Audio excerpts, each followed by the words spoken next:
তোমরা দেখছো শুক্লাস কিচেনের ফ্রাইড রাইস। হ্যালো, আমি শুক্লা। আজকে আমার কিচেনে হবে ফ্রাইড রাইস আর চিলি চিকেন। সেই জন্য আমি প্রথমে ফ্রাইড রাইসটা করে নিচ্ছি, আর তার জন্য হাঁড়িতে করে জল নিয়ে গ্যাসে বসিয়ে দিলাম। জলটা গরম হবে, আর তাতে আমি একটু সাদা তেল দিয়ে দিলাম। সাদা তেলটা এই কারণেই দিলাম যাতে চালটা আমার ঝরঝরে থাকে। একটু লবণ দিয়ে দিচ্ছি।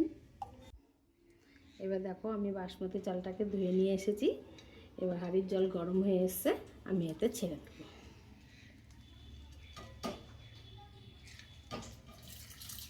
দেখো আমার ভাতের চালটা কতটা ঝরঝরে থাকছে। একটু পরেই আমি নামিয়ে নেব। হ্যালো, দেখো ফ্রাইড রাইসের সঙ্গে আমি কিছু সবজি মেশাবো। সেই জন্য আমি প্যানেতে দুটো তেজপাতা, লবঙ্গ, দারচিনি আর এলাচ নিয়েছি, আর একটু ঘি দিয়ে দিচ্ছি।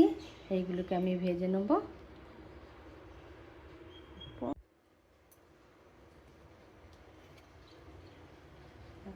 আমি সবজিগুলো দিয়ে দিচ্ছি, কাজু কিশমিশ দিচ্ছি। এবার আমি এই ভেজগুলোকে এখানে দিয়ে দিচ্ছি।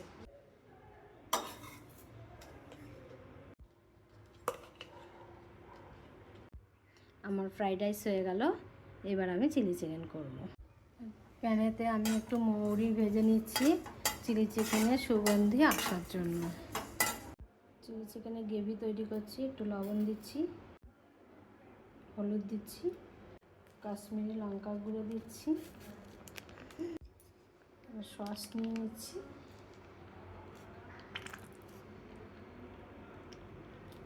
ভেজে নিয়েছিলাম সেটা এর মধ্যে গুঁড়ো করেছি। এবার মৌরি ভাজাটাকে দিয়ে দিচ্ছি, একটু জল দিয়ে দিচ্ছি। এটাতে আমি একটু গরম মশলা দিয়ে দিচ্ছি। দেখো প্যানে আমি তেল দিয়েছি। তেল দিয়ে এবার মাংসগুলোকে আমি টুকরোগুলোকে ভেজে নেব।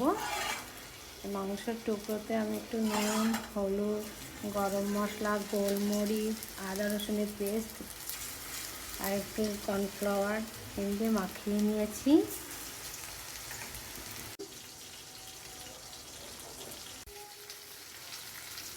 তোমরা দেখছো চিলি চিকেনের সবজি ভাজা হচ্ছে। এখানে এলাচ আর দারচিনি দিয়ে দিলাম। দেখো আমি যে গ্রেভিটা করে রেখেছিলাম সেটা এখন দিয়ে দিচ্ছি। মাংস ভাজাটা দিয়ে দিচ্ছি।